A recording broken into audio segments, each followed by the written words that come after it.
Path of Thorns do not gate you as Path they of Fire. So why buy Path of Fire? Well, mounts. mounts. Yes. Finally, for those of you who have been waiting for Guild Wars to get mounts so that you can get away from whatever MMO you're currently playing, we now have mounts and they are amazing. Yes, the way ANET implemented them is beyond whatever you can imagine from other MMOs. Because unlike other MMOs, this isn't just a speed boost. The mounts actually have a value in traversing the new maps. You've got a lot of height to cover in some of the maps where the Springer is very useful. Others, it helps to have the Skimmer to cross the water areas. You've got the Raptor that is amazing at crossing distances and has the most speed. And then you've got the Jackal, which just helps you get into secret areas that the other mounts just cannot get to. And when we say secret areas, we mean secret areas. It seems like ANET designed the new maps a lot Metroidvania-y, in the sense that if you unlock a new mount, you can go back and explore the old maps, the Path of Fire maps, in so many new ways that you didn't even think of before. And then there's a fifth mount that ANET didn't advertise. It's a secret mount. It's got an amazing collection tied to it, but it's post-story mount, so we'll get back to that later. Yeah. Okay, now that we've got that out of the way, we can get to the important bit. The story for Path of Fire is amazing. It is definitely better than what we had in Heart of Thorns. I like to think that ANET learned a lot from Season 3. For those of you who don't know, Guild Wars, ArenaNet, they release content and story updates for the game every 3 or 4 months. And for those loyal to the game and those who keep logging in, you get the content for free, forever. And it's tied to your account, so even if you create a new character, you can go back and play it. If you're new to the game, you have to unfortunately pay for it, but it's not that expensive. Yeah. Well, there are a lot of witty moments in the story, something that was definitely also missing in Heart of Thorns. Companion relationships feels better in Path of Fire than it did in Heart of Thorns or pretty much any previous content. This was legitimately the best story ArenaNet released yet. As you said, the relationship, the witty banter between Ridlock and Canuck especially is amazing. They gel very well together. I kind of felt that Casimir was an unneeded link in the chain, but that's just me. For reasons that we can't really go into because it's spoiler territory. 2 points that kind of did stand out. The commander is quite aggressive in the beginning of the expansion storyline, and it does feel a bit needless or out of the blue. It makes sense when you think about what you have had to go through in the last Living World story, but also from Heart of Thorns and what you had faced in the base game. The other thing, towards the end of the story, there is mention that the new areas had been plagued by Balthazar and his army for much longer than it actually seems in-game and actually was if you look at the lore. That is a valid point.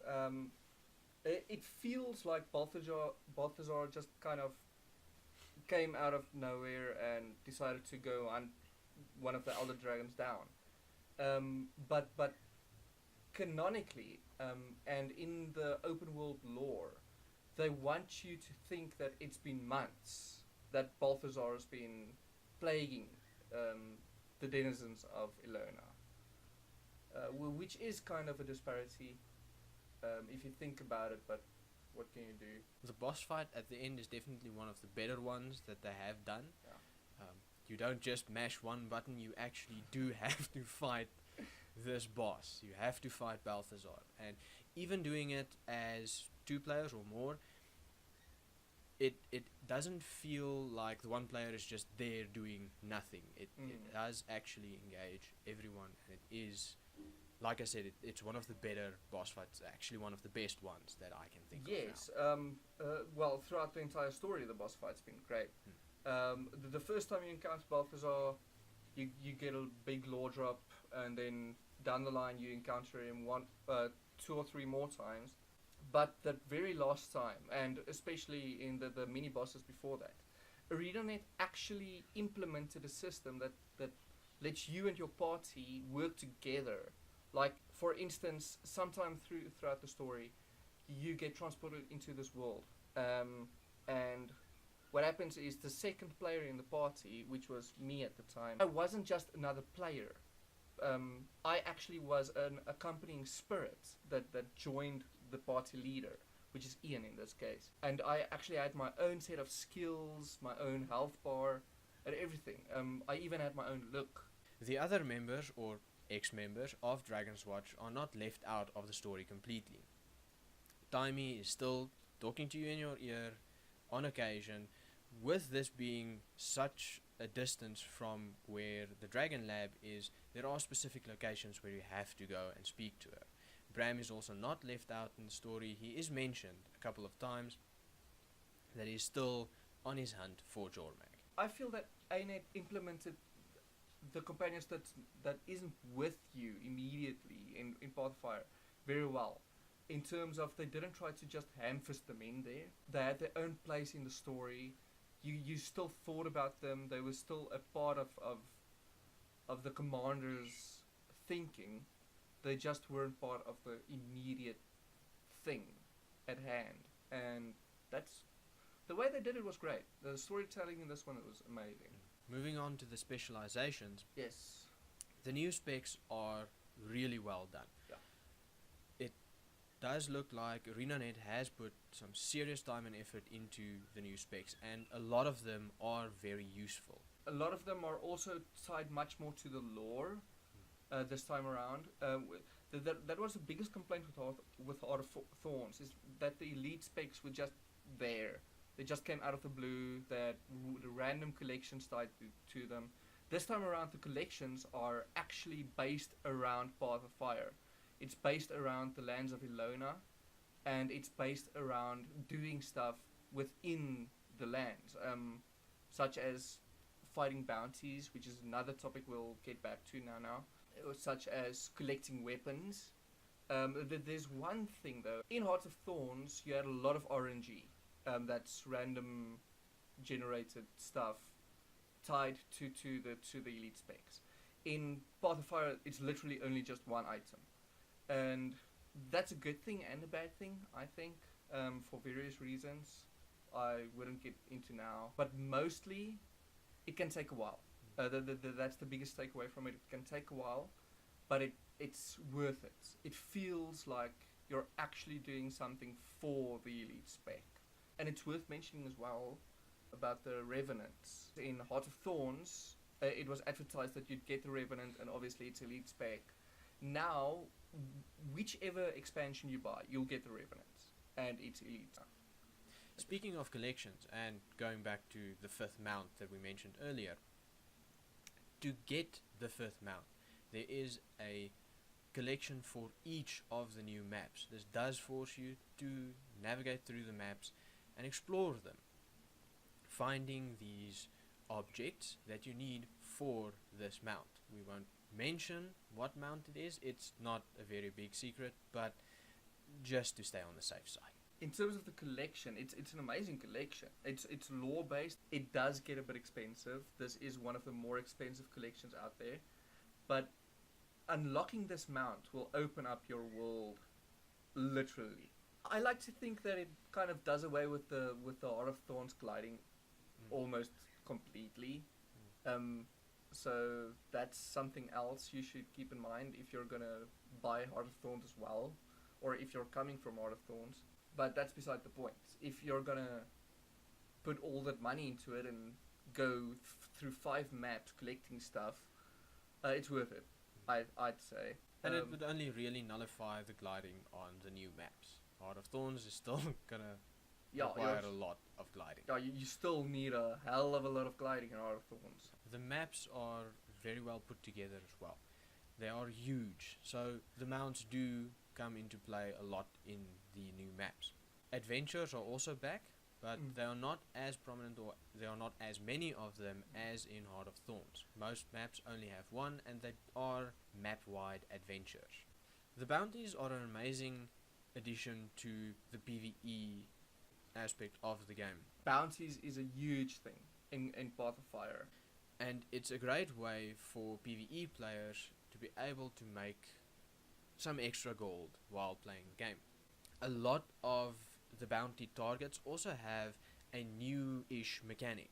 It's not just standing around them trying to hit them either from range or from melee distance, but moving around as the area of effect around them where you are actually effective and can actually damage this bounty target changes as the fight continues. Sometimes you have to be close and actually attack it with melee. Other times you have to be at range, otherwise you are just not effective. Think of it as a mini raid boss. It's just not just another map-wide champion you can go and kill for loot. Yeah. And speaking of loot, the bounties actually have great loot tied to them as well, like an amazing armor set. That's also a bit of an RNG thing, but it is a good looking armor set. And for those that do not really enjoy the PvE part of it, you can still get the armors through the PvP reward track. You get one track for World vs. World and one track for PvP, unlocked quite early throughout the campaign. It unlocks, and then you can forget about PvE from there if you are one of those hardcore, server versus server players or PvP players. So there's something for you guys too. On that note, some of the elite specs this time around is also very much catered for PvP. I know the Spellbreaker especially is the elite spec for the warrior. It's basically all about boon stripping, so PvP guys will have a kick out of that as well. Path of Fire is a strong story. Apart from the 3 mounts that you are forced to collect throughout the story, none of the other side content is really forced on you. It is mentioned in passing. You do realize that it is there, but it's not forced on you as it has been in the past. The masteries in Path of Fire do not gate you as they had in Heart of Thorns. They are purely there to enhance the mounts, but you do not need them to continue in the story. All masteries are also shared among the mounts if you train them far enough, such as the Springer, which is the jumping bunny mount. It has an amazing ability of not really getting a lot of falling damage when it falls far. When you train it to the maximum, its ability to survive big falls gets shared among all other mounts, and that's every single other mount in the game so far, which is, at the time of this recording, 5 mounts. So that's pretty amazing.